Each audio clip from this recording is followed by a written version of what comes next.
Bom, boa noite a todos. Bem-vindos à nossa casa, Luz Divina, a quem desde já agradecemos o convite pela oportunidade do estudo, um rico estudo, e também felicitando pelos 67 anos de sua existência, e uma bela existência, né? Agradecendo a Deus, nosso Pai, Senhor de nossas vidas, e a Jesus, o nosso Mestre, a oportunidade de aqui estarmos reunidos em torno de seus nomes.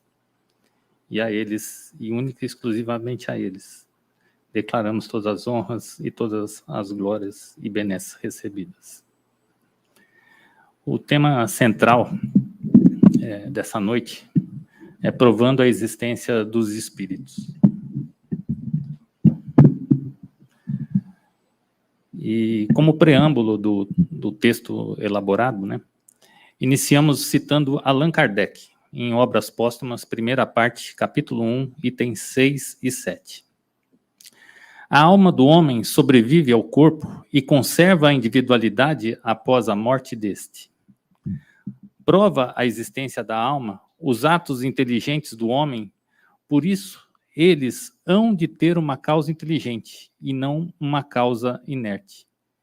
Que ela independe da matéria está demonstrado de modo patente pelos fenômenos espíritas que a mostram agindo por si mesmas. A sobrevivência desta, a alma, né, a morte do corpo, está provada de maneira irrecusável e até certo ponto palpável pelas comunicações espíritas. Sua individualidade é demonstrada pelo caráter e pelas qualidades peculiares de cada um. Essas qualidades que distinguem uma das outras almas lhe constituem a personalidade. Além das provas inteligentes, há também prova material das manifestações visuais ou aparições, tão frequentes e autênticas que não é lícito pô-las em dúvida. Fecha aspas. Portanto, a doutrina espírita ensina que, além de sermos espíritos imortais, conservamos a nossa individualidade no mundo espiritual, para onde retornaremos após a morte do corpo físico. Isso também consta no Livro dos Espíritos, questão 149 e 150.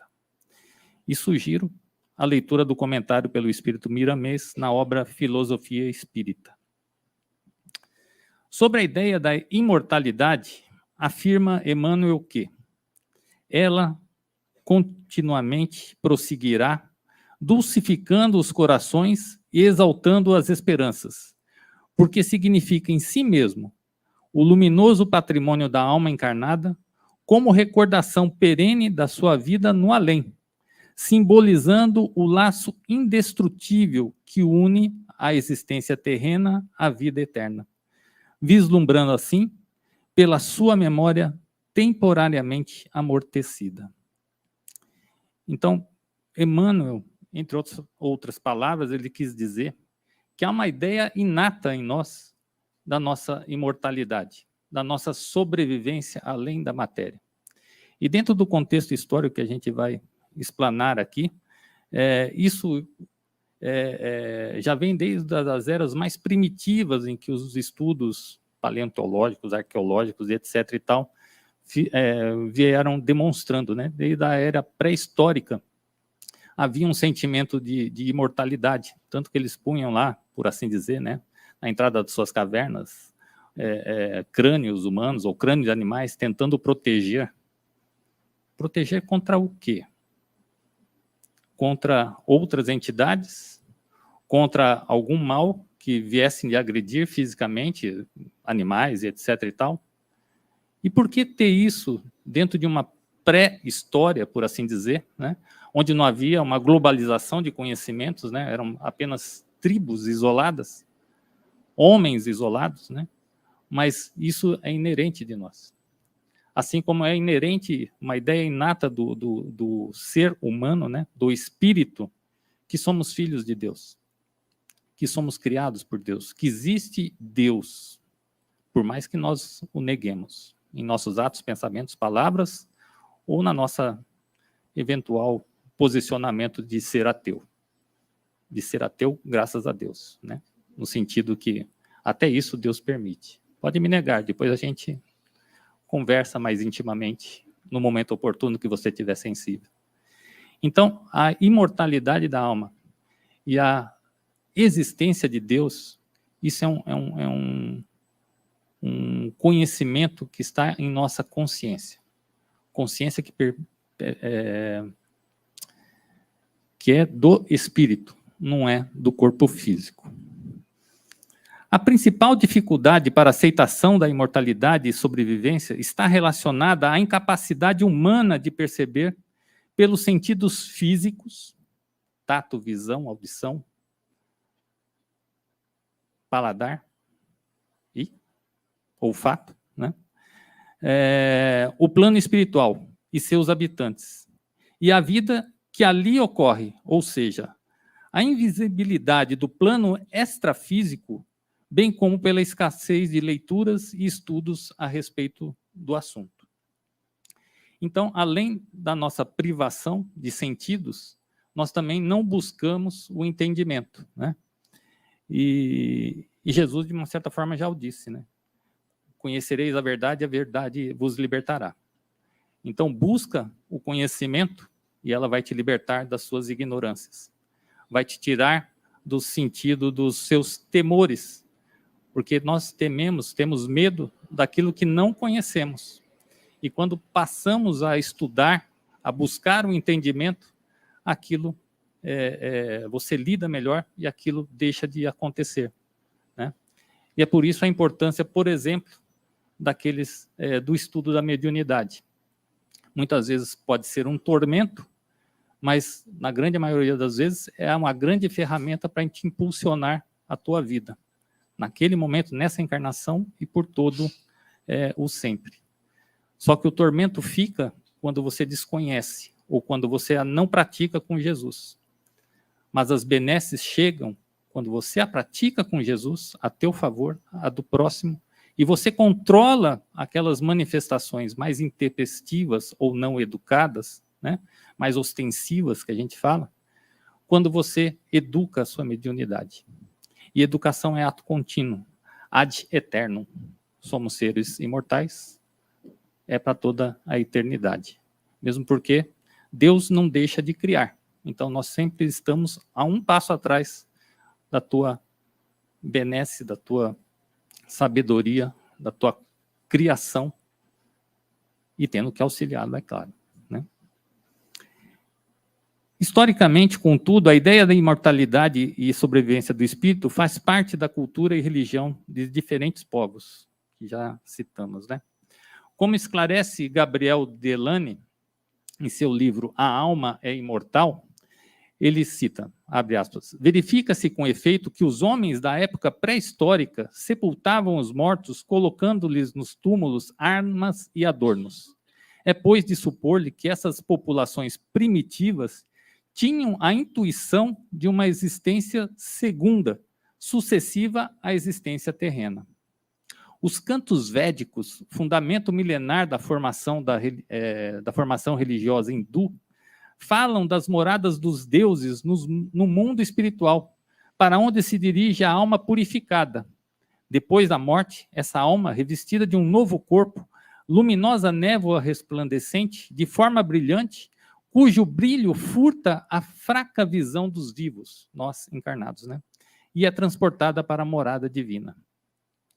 E continua Delany nos dizendo que, tão longe quanto possamos chegar interrogando os egípcios, ouvi-lo-emos afirmar a sua fé numa segunda vida do homem, onde habitam os antepassados. Os gregos, com os ensinamentos dos filósofos, principalmente Sócrates e Platão, pregavam o homem é uma alma encarnada, antes da sua encarnação, unida aos tipos primordiais, às ideias do verdadeiro, do bem e do belo. Separa-se deles, encarnando e recordando o seu passado, é mais ou menos atormentada pelo desejo de voltar a ele. Sócrates e Platão são precursores das ideias cristãs e do espiritismo. Isso você encontra no Evangelho segundo o Espiritismo, na sua introdução, no item 4. O apóstolo Paulo de Tarso nos fala da existência do corpo espiritual, imponderável e incorruptível, que acompanha o espírito em sua jornada reencarnatória e no além-túmulo, em sua primeira carta aos Coríntios, no capítulo 15, versículo 54, quando ele diz: e quando isto que é corruptível se revestir da incorruptibilidade, e isso que é mortal se revestir da imortalidade, então cumprir-se-á a palavra que está escrita: tragada foi a morte na sua vitória. Portanto, uma coisa é não poder perceber algo por limitação dos órgãos corporais.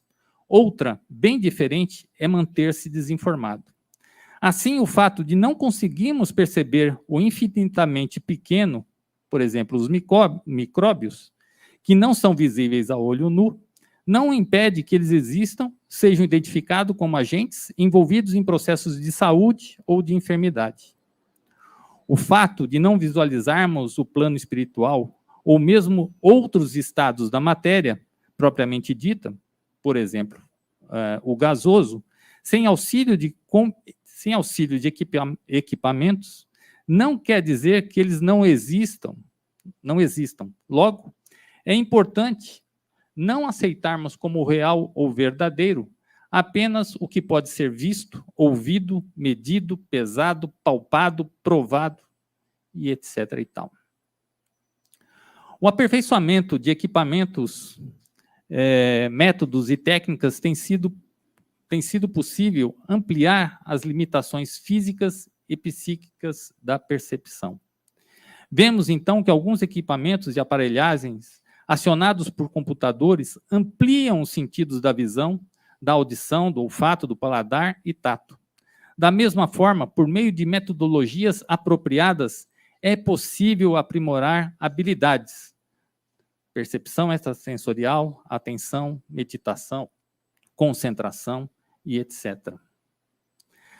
A realidade espiritual pode ser percebida sem que necessariamente sejamos portadores de mediunidade de efeito patente. A intuição e a inspiração são exemplos de faculdades psíquicas, habilidades humanas que podem ser ampliadas, sensibilizadas, desenvolvidas e trilhadas. A ciência tradicionalmente tem como foco o homem corpóreo e a natureza física, mas começam a admitir que haja algo além do mundo das formas. No século XIX e XX, vários estudiosos e cientistas, confirmaram a existência e a sobrevivência da alma por meio de ricas pesquisas e investigações em vários países. Nós aqui vamos citar apenas algumas delas. Na Inglaterra, por exemplo, vamos encontrar o físico e químico William Crookes, cujos experimentos a respeito da imortalidade do espírito foram amplamente divulgados na época em que viveu, e que se encontram descritos no livro Fatos Espíritas, editado pela Federação Espírita Brasileira. William Crookes viveu de 1872 a 1919. O matemático e físico Oliver Ludd, de 1851 a 1940, escreveu mais de 40 livros sobre a vida após a morte. Na França, além de Allan Kardec, vemos o respeitado astrônomo Camille Flammarion, de 1842 a 1925, que abraçou a causa espírita e publicou várias obras sobre os desencarnados e suas influências espirituais. Na Alemanha, encontramos no astrofísico Carl Friedrich, de 1834 a 1882, e no médico Albert von Notzing, de 1862 a 1929, dois grandes estudos do mundo espiritual e das influências dos espíritos, contribuindo para a quebra de paradigma a respeito dos fenômenos espíritas de características místicas para o campo científico da dimensão espiritual, como consta em suas obras provas científicas da sobrevivência e física transcendental. Na área espírita, não podemos esquecer a imensa contribuição do espírito de André Luiz em suas obras, que desvendou o mundo espiritual. A publicação e estudo científico de suas obras, que antecipou conhecimentos, descobertas posteriormente confirmadas pela ciência terrena. Então, aqui temos uma publicação científica na revista de Neuroendocrinologia, publicada por um grupo brasileiro, particularmente Décio Iandoli, que é muito ligado à Associação Médica Espírita Brasileira, em que ele coloca os aspectos culturais e históricos da glândula pineal e comparação com as teorias fornecidas pelo Espiritismo na década de 1940, a evidência científica atual. Então, André Luiz, quando começou a psicografar através de Francisco Cândido Xavier, trouxe várias informações que só anos depois, né, e na atualidade isso ainda acontece, estão sendo revistas como precursoras dos descobrimentos ou das confirmações atuais. Então, você tem obras científicas aceitas em uma revista internacional reconhecida, né? E esse é um exemplo, mas existem já vários outros, né?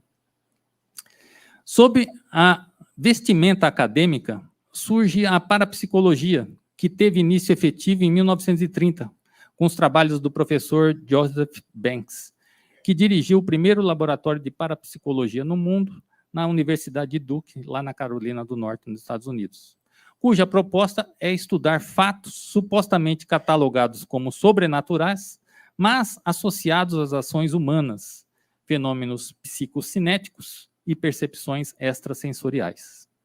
Estamos falando em 1930, o Espiritismo é de 1850 e tantos, né? E 8 lá, quando foi publicado. Então, ganhou um cunho científico, né? Os fenômenos extrasensoriais são classificados em dois tipos. Psigama, que inclui a telepatia, clarividência, clariaudiência, xenoglossia. A psicapa, levitação, transportes, desvios de pequenos corpos, entre outros. E os parapsicólogos modernos utilizam uma terceira categoria de fenômenos paranormais, a psiteta, que são fenômenos mediúnicos propriamente ditos. Então, eles começaram a catalogar, a separar essas categorias de fenômenos, né? Coisas que o Espiritismo já vinha estudando e publicando há anos. A abrangência dos fatos espíritas tem um novo impulso quando alguns estudiosos verificaram ser possível a comunicação dos espíritos por meio de instrumentos e máquinas, quais sejam gravadores de voz, rádio, televisão, fone, computador, entre outros. Esse tipo de comunicação foi cunhado com o nome de transcomunicação instrumental. A origem da moderna transcomunicação está situada no início do século XX, quando alguns cientistas como Thomas Edison e Attila Szilard, entre outros, começaram suas experiências da transcomunicação com aparelhos pouco sofisticados e publicaram um artigo denominado Fenômenos de Voz Eletrônica. Acredita-se que a primeira livro sobre o assunto foi Vozes do Além, pelo telefone, do brasileiro Oscar Dargonel, publicada no Rio de Janeiro em 1925. Em 1959, Jugerson, russo naturalizado sueco, obteve gravações de voz dos espíritos com uma surpreendente regularidade. Com a publicação das suas pesquisas, a transcomunicação instrumental tornou-se mundialmente conhecida. Os resultados do trabalho de Jugerson estimularam o psicólogo lituano Konstantin Radvik, em 1909 a 1974, a iniciar pesquisas sobre o tema.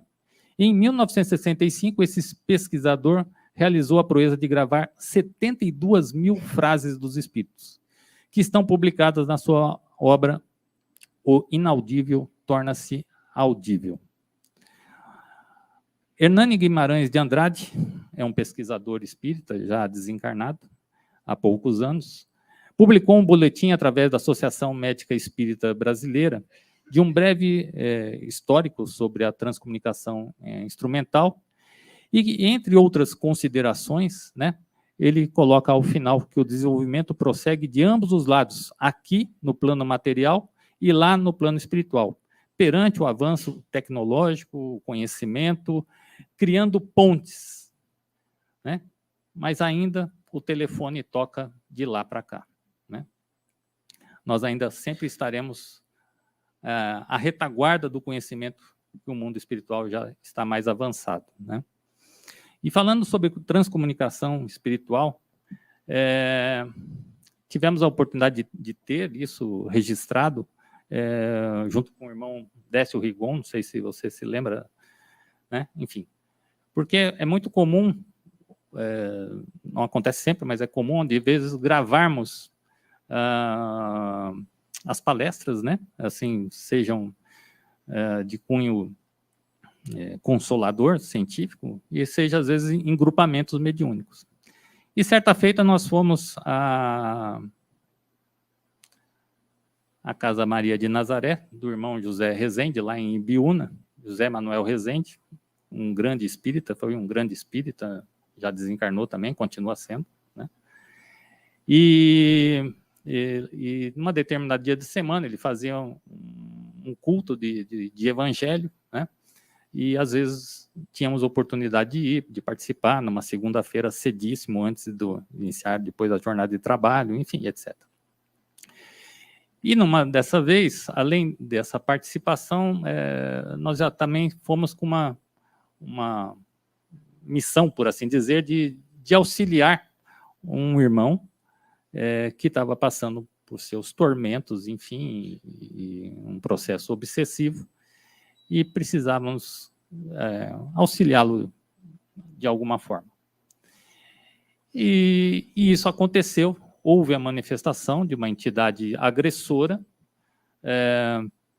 que foi esclarecida, que foi contida, que foi amparada, né? E é claro que não saiu muito feliz, porque os propósitos dele ainda estavam muito inferiorizados, né?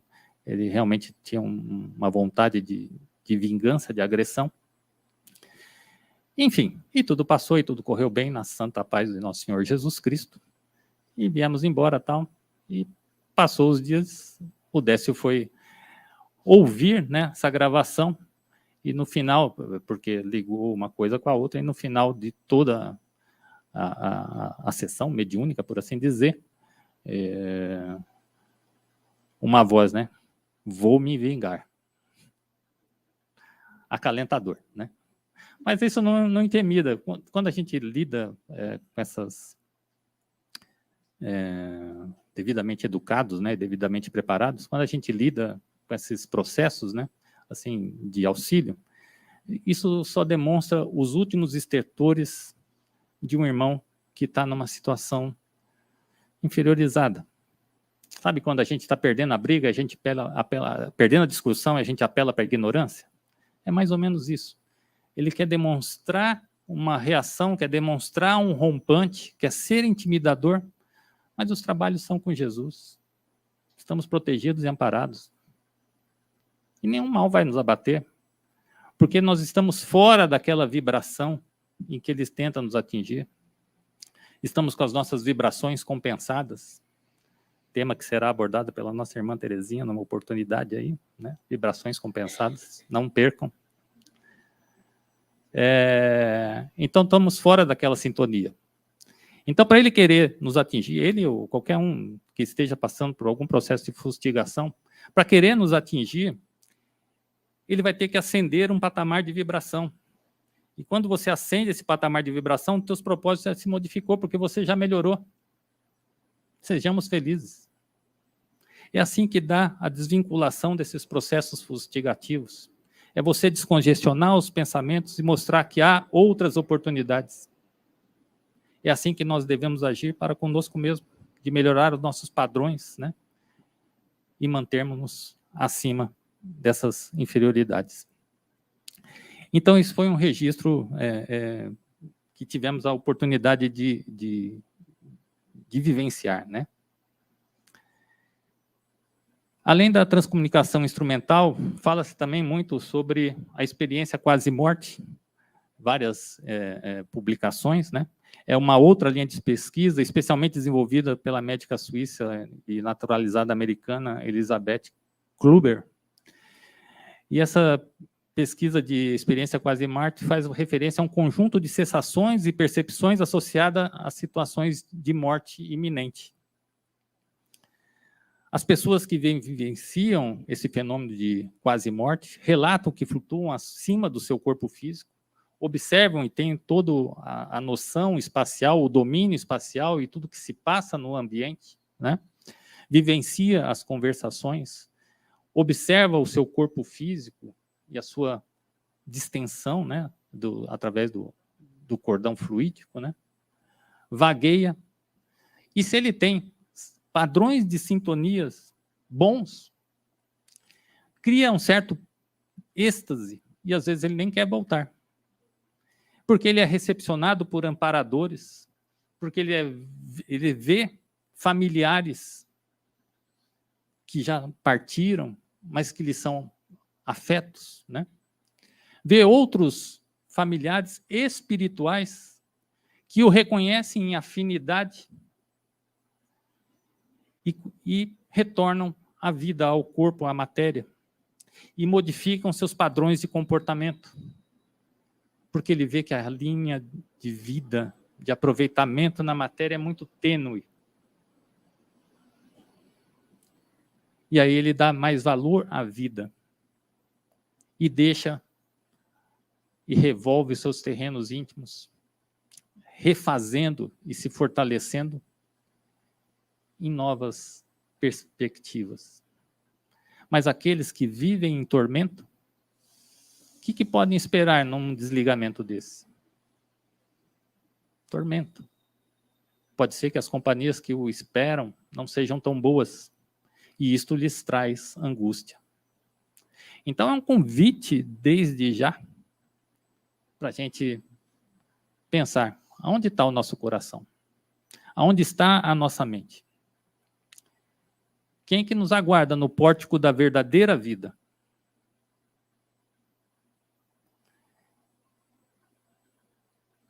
Nós vamos encontrar com todos. Não tudo de uma vez, né? Mas iremos encontrar com todos, inclusive com os nossos desafetos. E aí Deus nos dá mais uma chance. Reconcilia-te com o teu adversário o quanto antes, mesmo no lado de lá. Liberta-se das tuas inferioridades, né?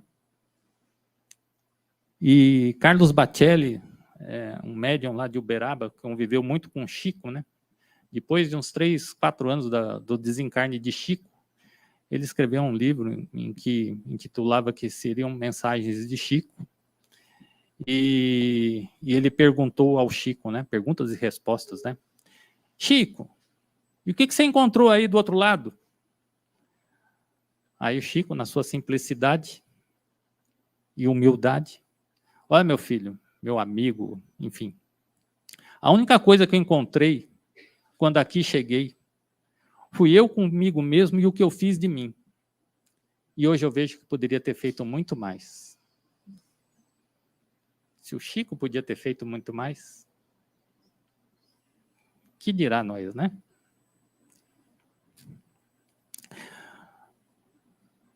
Hoje em dia há campos de pesquisa sobre comprovação da reencarnação. Esse também está muito em voga. Iniciado pelo pesquisador canadense-americano Ian Stevenson, professor da Universidade de Virgínia, e que atualmente é coordenada por Jim Drucker. O Ian desencarnou. Diretor médico da Clínica Psiquiátrica Infantil e Familiar e professor adjunto da Psiquiatria e Ciências Neurocomportamentais da Universidade de Virgínia. É autor da Vida Antes da Vida e que apresenta uma visão de mais de 40 anos sobre esse estudo.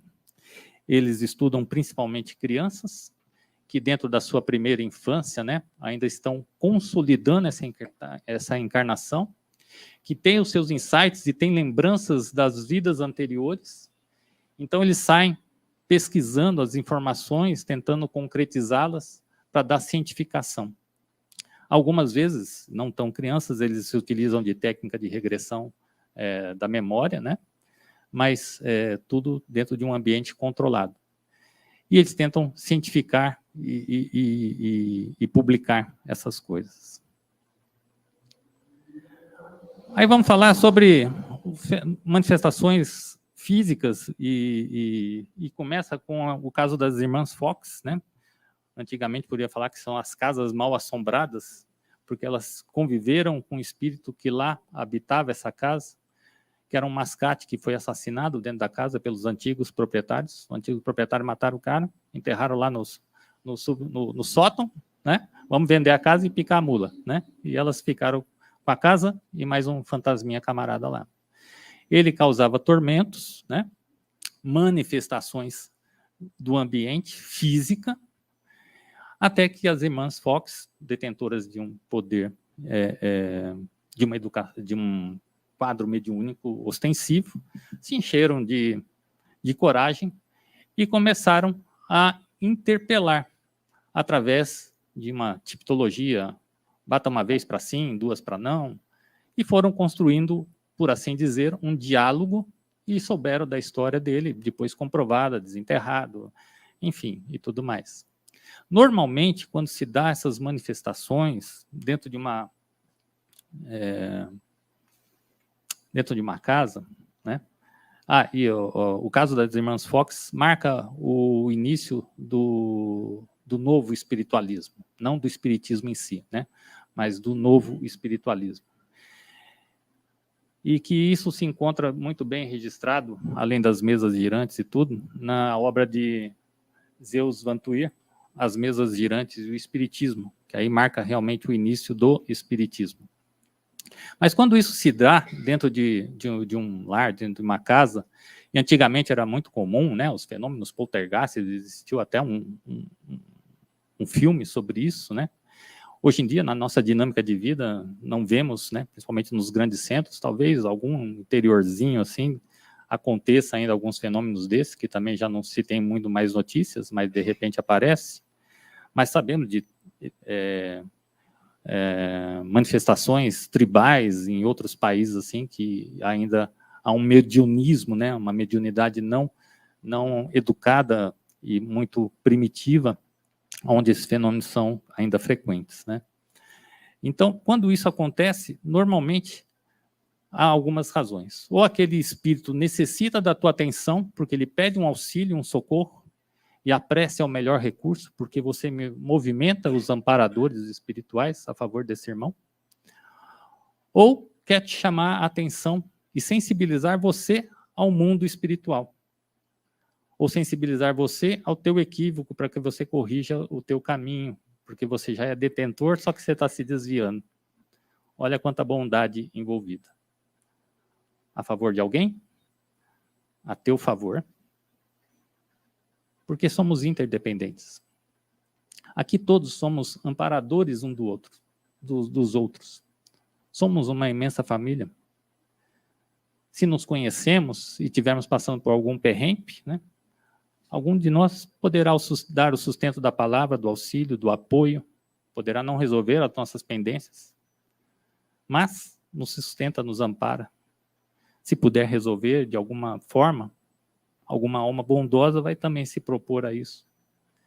Se isso funciona entre nós aqui na matéria, limitados, como vocês acham que isso se dá perante ao mundo maior? Como isso se dá perante a Deus, nosso Pai, para conosco?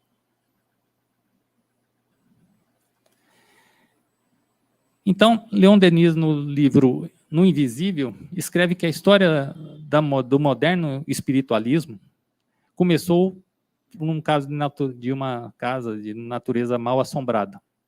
As manifestações na casa de Hydesville, das irmãs Fox, né, foi esse marco, né? E aí isso pode se dar por ruídos, pancadas, enfim, todos os tipos de objetos se movendo, né? pedras lançadas, aquelas fogos que aparecem aparentemente do nada, enfim, que podem ser concretos ou podem ser fictícios, apenas promovendo e sensibilizando a sua audição, né? Então, começamos lá com as mesas girantes, que foi o marco do espiritismo. Isso perdurou e alegrava os salões da Europa, principalmente na França, né? E normalmente os modismos duravam, eles chamavam de 2 invernos, né? 2 temporadas. E as mesas girantes chamaram tanta atenção que durou 4. Olha que fantástico, né? Perduraram o tempo da diversão. Mas chamou a atenção também de determinados cientistas, determinadas pessoas com índole de conhecimento, como foi o caso de Rivail, o nosso Allan Kardec, que compilou aquele conhecimento. As mesas girantes eram um fenômeno, por assim dizer, mais simples, e o fato mais cômodo, né? Porque as pessoas se reuniam com as intenções daquilo promover, né? Principalmente quando se passou a estudos, né? Mas isso podia se dar com qualquer tipo de objeto, né? E de mesas girantes, que despertou a curiosidade, passaram a se chamar mesas falantes. Falantes não como aquele desenho que aparece a boquinha lá né, do pica-pau e tal, né? Mas mesas falantes porque criou um sistema de comunicação, inicialmente com uma chamada tipologia de pancadas, né? E posteriormente, como isso era muito cansativo, demandava muito tempo, e você ficava lá, dá para repetir aí, seu espírito? Não dá, né? Uma pancadinha, 2 pancadinhas, 5 pancadinhas, não dá. Aí era assim, não, tal, resposta. Aí foram simplificando essas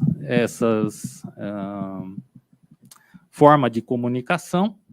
Isso não é uma pizza voando, é uma mesa estilizada. Foram simplificando essa forma de comunicação para a chamada psicografia. De forma indireta, quando ainda se utiliza uma mesinha, uma prancheta, né?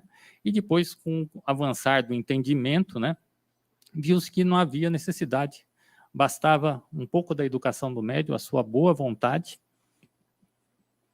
e se doar, né?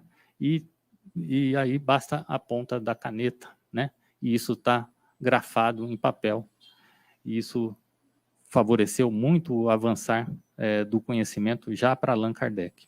E é claro que às vezes a gente chega numa condição extraordinária, que nessa psicografia de Divaldo Pereira Franco, que foi num congresso em Paris, em 2004, num congresso mundial de espiritismo, onde ele escreveu em francês espelhado, de trás para frente, uma comunicação do espírito de Leon Denis, saudando a Allan Kardec, né, fazendo um tributo a Allan Kardec, e ainda dizendo de sua anterior encarnação, né? Ou seja, também provando uma reencarnação, uma existência do espírito anterior que se manifestou como Allan Kardec na sua última encarnação e tudo mais. E a gente até brincava nas aulas lá de psicografia, quando presencial, né, e ainda pode ser feito no atual modelo também, do curso prático, né, de treino da psicografia, de não exigir menos do que isso. Por favor, em francês, espelhado, vamos ver quem consegue. Se Divaldo conseguiu, a gente chega lá também, né?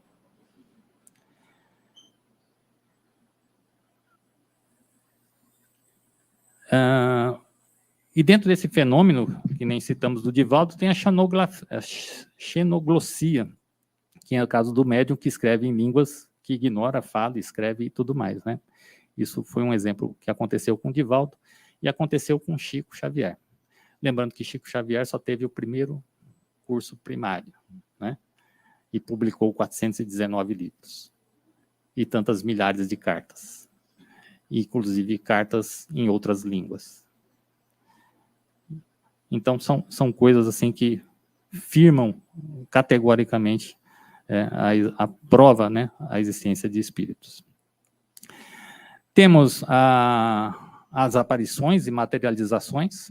Aqui um médium dos mais famosos que tinha essa possibilidade, Peixotinho, que é esse que se encontra deitado, doando seus eflúvios, né, a ectoplasmia, né, para favorecer a aparição, nesse caso, uma materialização, que é um passo além da aparição, né?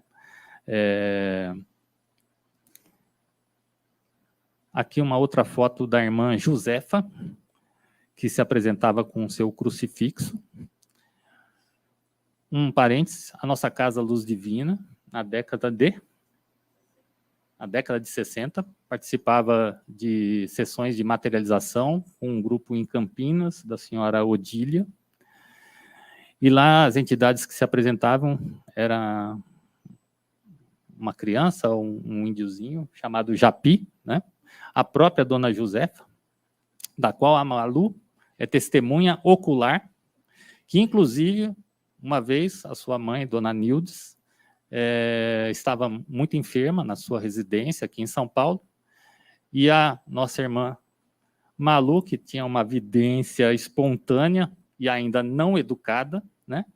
Ela evocava, tinha parceria, amizade, né, com essas entidades, e elas apareciam e depois não sabiam o que fazer, né? Mas é claro que é filha de Rubens Rigon, então no final está tudo dominado, né?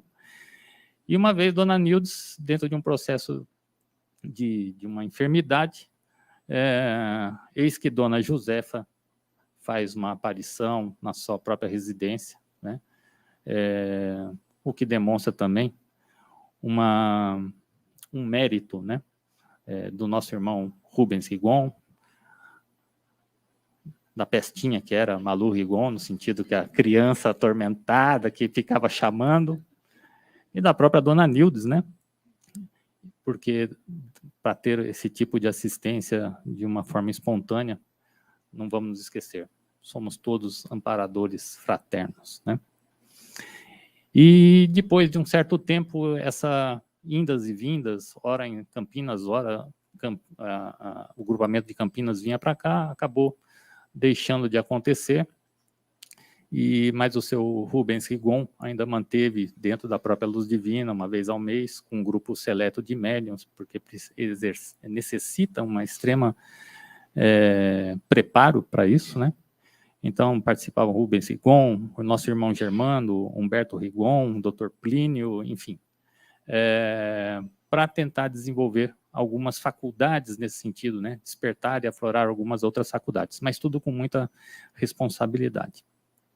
Com o passar do tempo, essas necessidades de materialização perderam o sentido, porque avançou o conhecimento e muito mais do que você ter a necessidade de ver, você precisa acreditar, né?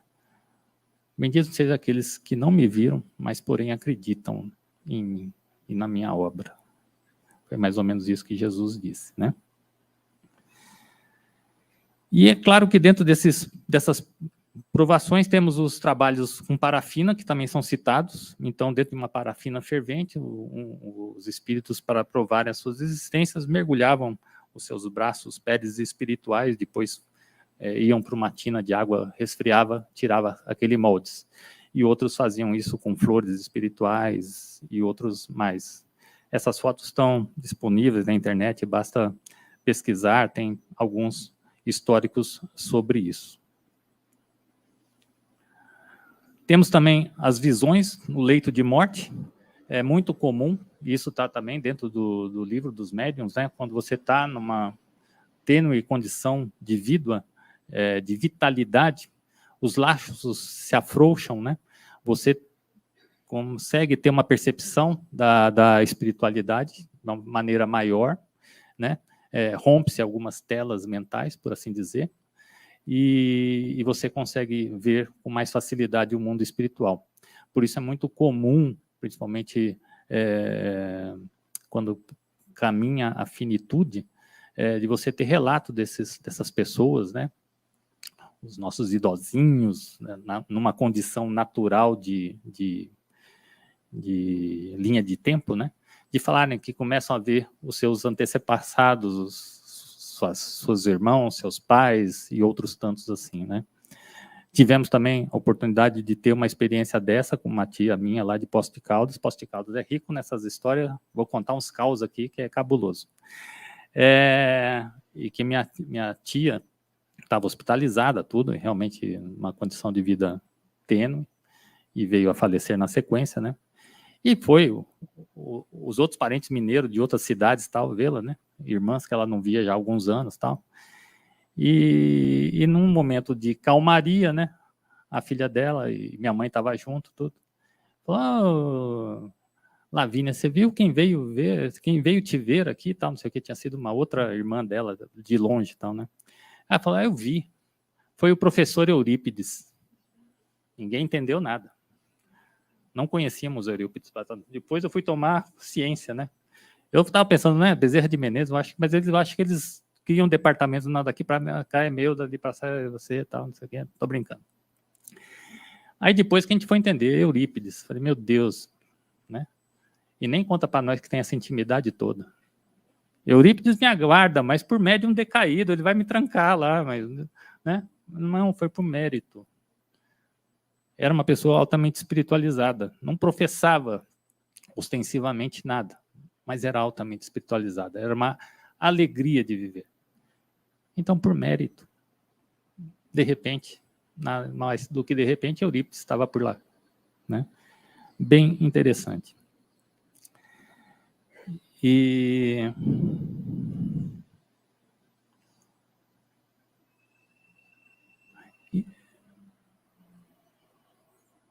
onde estou aqui? Aqui vai falar sobre o Zé Arigó e as cirurgias espirituais. Esse é nosso irmão José Arigó. Ele incorporava é um modo de falar, né? Ele dava passividade ao irmão Fritz, era um médico alemão, e praticava curas espirituais, cirurgias espirituais propriamente ditas, né? Com instrumentos cortantes, sem asepsia, sem anestesia, e não acontecia nenhum tipo de infecção, e todos acabavam tendo uma boa evolução. Foi condenado por curandeirismo, recebeu, como é que se fala, um perdão presidencial por Juscelino Kubitschek. Depois ele foi processado novamente, foi preso, atendia dentro da cadeia não só os presos, mas a família do delegado, a família dos juízes. Congonhas do Campo é um ovo, né? Deve ter 36 a 40 e poucos mil habitantes. Imagina naquela época, caravanas e caravanas, 36 mil habitantes agora, né? Imagina naquela época, caravanas e caravanas chegando do mundo inteiro. Foi pesquisado internacionalmente, em vida, vieram jornalistas estrangeiros, né, e estudiosos para ver os fenômenos que se processavam. Como todo médium de cura, aí ele tinha contato com Divaldo Franco, nosso irmão Chico Xavier, Ivaldo Vieira, que trocavam, né, os conhecimentos e queriam também entender essa potencialidade que era Zé Arigó. E quando a gente estuda a obra, ou quando vê o filme, né, Predestinado, e a obra mais fidedigna jornalística é de José Herculano Pires, né, que é o médium que melhor mediu Kardec, nas palavras do Chico, você tem uma leitura jornalística dos fatos, né? Mas quando você vê o filme, fica mais fácil, né? Você vê que Zé Arigó tinha os seus conflitos íntimos, não era um médium devidamente educado, mas era um cristão de boa fé. O espírito do Dr. Fritz, na época, pelo menos do que está narrado, também tinha os seus rompantes de ostensividade e de um mau traquejo para os seus conflitantes, mas que tudo se cumpria na finalidade daquele momento, daquele fato histórico. Então, eu também vou contar um caso, lá de Poços de Caldas também, em que presenciei de cirurgias espirituais com um médium, amigo da família, assim, importantíssimo, que inclusive operou meu pai, e o meu irmão, que convivia mais com eles, principalmente antes da pandemia, né? Assim, era de uma ostensividade, sem aparelho cirúrgico cortante nenhum. Ele abria a pessoa com oração e sopro. Abria. Mexia, orava, retirava uma gosma, que provavelmente era um ectoplasma, né? Que quando ele é um aspecto gasoso, mas ele se liquefaz e fica uma gosma esbranquiçada, que nem apareceu nas outras fotos. Eu tive a oportunidade também de assistir uma cirurgia de uma salpingite, uma inflamação da tuba tubária. Ele lá, colocou o dedão lá dentro da pessoa, na sua virilha, tal, não sei o quê. Oração, fecha. Meu pai operou. Minha mãe ficou pasma, assim, ó. Que abriu a ilíaca dele. E ela só vendo os vasinhos, né? A aorta ilíaca, aquele pulsar. Ela falou, que relógio é esse? Ela não entende nada de anatomia, né? Não, não é relógio, não. São os vasos dele. Limpou, tal, não sei o quê. E meu irmão participou. E a entidade, né? Muito situação de controle, né? Pegou a mão dele, terminou a cirurgia, pegou a mão dele e falou, vamos ver se você tem fé. Agora você fecha. Meu irmão falou que nunca orou tanto na vida. Responsabilidade. E ele só de lado, já atendendo o outro, mas de olho ali, né? O olho no gato, outro no peixe, né? E fechou. E é claro, você vai tomar esses cuidados, vai passar essa noite tranquilo, deitado, sem esforço. Amanhã você pode voltar para sua casa. E às vezes tinha as emergências, né? Mas eu preciso voltar hoje. Falei, pelo amor de Deus, você acabou de sair uma cirurgia e tal. Aí, pode ir. A gente dá um jeitinho, a gente acompanha você até lá. Isso aconteceu com meu pai, eu assisti, presenciei, participei, não fui preso. Aconteceu com meu irmão, com um amigo do meu irmão que levou, e ele colocou a mão lá por dentro do abdômen do cara, mexia, fazia tal, na sua úlcera, e tudo bem. São potenciais. Hoje o Renato, esse médium fantástico, já desacelerou, teve um revés de saúde, e a mediunidade também é dependente da saúde, né? E hoje ele só coordena o seu centro, que já não trabalha tanto com essa ostensividade, apesar de fazerem as curas espirituais no sentido de chamar a responsabilidade, de melhorar estilos de vida, de fazer um eventual diagnóstico e com muita oração. Mas essa ostensividade de manipulação, mesmo sem qualquer ato cortante, né, objeto cortante, isso não fazem, nem por sopro, nem por nada. Hoje é oração. Isso também demonstra evolução do entendimento e pensamento. Não está no ato de abrir, fechar, botar esparadrapo, sangrar. Está no ato de você reformular seus sentimentos, de eu fazer você entender isso, que é o nosso passe, que são os nossos tratamentos mediúnicos.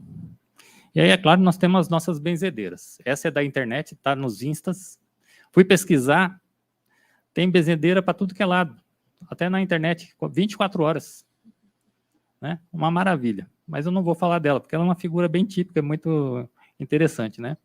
Que se utiliza da sua boa fé, da sua boa intenção, do seu amor para com o próximo, né? Que utiliza da sua crendice, que utiliza de ramos de arruda, de alecrim, que na verdade são catalisadores, porque o valor e a potência da sua doação não está naquele objeto em mãos, né? Senão teríamos que ser todo Harry Potter, né? Cadê minha varinha? Plim, não tá. O poder não está na varinha, o poder está em você se doar, né? Jesus Cristo não andou de varinha por aí, né? Pelo contrário. Mas vou falar da dona Margarida, uma médium fantástica lá de Poços de Caldas, que era chamada mãe de todos os centros, pela sua credibilidade e pela sua idade também, né? Mas acima de tudo que ela poderia ter sido madrinha, né? e depois ela deixou de dirigir o seu próprio centro, porque também a idade lhe impedia, e os seus problemas de locomoção, ela ficou como membra honorária, né? Ela tinha a caridade de recolher irmãos dependentes químicos na cidade, voluntariamente, e por conta dela e da obra assistencial dela que ela fundou, a Associação Mantenedora Santa Clara, sem ajuda de ninguém, muito menos governamental. Aliás, ela ajuda de muitos, porque reconheceram o valor dela, a caridade que ela praticava, e ela falava, ninguém gosta deles. Alguém precisa amá-los. Eu gosto. E ela ia com a psicoterapia, a papoterapia, e recolhia esses irmãos. E aí começou a volumar, criou uma pequena fundação, ganhou um terreninho, ganhou material, construiu um grande albergue, hoje é um brinco, né, no meio do mato, mas maravilhoso. Faleceu em abril de 2021, eu tive a oportunidade de estar com ela, já tomei 3 benção dela, foi ótimo, maravilhoso, mas é muito mais do que a história dela. Era sentir a energia dela. E eram os conselhos que ela dava para os nossos tormentos, ou só eu sou atormentado. Então, o importante de estar com ela não era porque eu ia pedir um benzimento. Porque um benzimento nada mais é do que um passe. Mas era estar com ela, trocar aquele quantum de energia. E é claro, aí tinha a oportunidade de visitar, de fazer uma pequena doação, não pelo fato material, mas por reconhecimento. E ela desencarnou em abril de 21, teve uma menção honrosa da Câmara Municipal de Poços de Caldas, e o nome dela, Maria Pereira Goulart, virou o nome do CAPS, que presta atenção aos dependentes químicos de Poços de Caldas. E a obra dela continua à parte de tudo isso, dirigida atualmente pelo seu neto. Então, essa é uma figura anônima que não aparece na TV, mas que tem uma obra incrível, assim como outras tantas centenas, milhares de figuras, assim como a nossa casa, os recursos que ela mobiliza, físicos e espirituais. Isso chama-se credibilidade. Falar um pouco sobre homeopatia. Dr. Bezerra de Menezes é a referência, no sentido que Dr. Bezerra de Menezes está para o espiritismo, assim, no seu século XIX, assim como o Chico Xavier é para o espiritismo no século XX, né?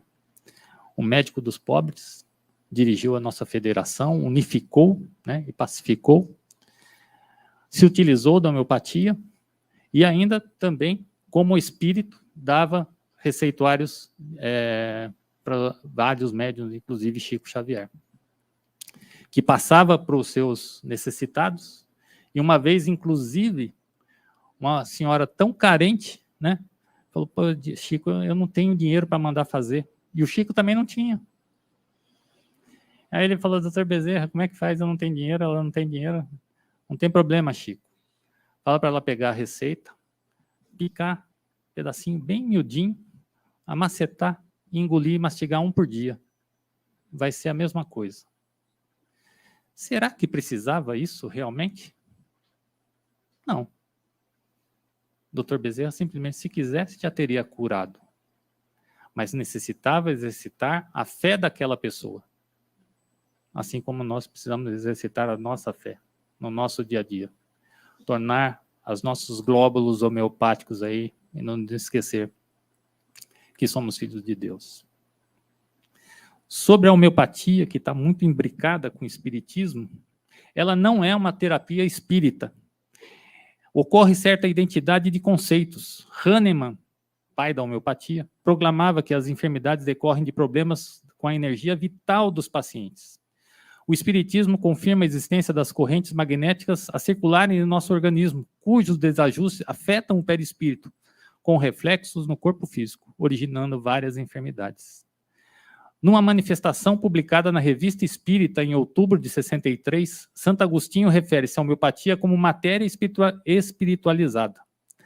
Na homeopatia temos a alma, entre aspas, do medicamento, ou mais exatamente, seu componente energético, liberado a partir do processo de dinamização de substâncias utilizadas.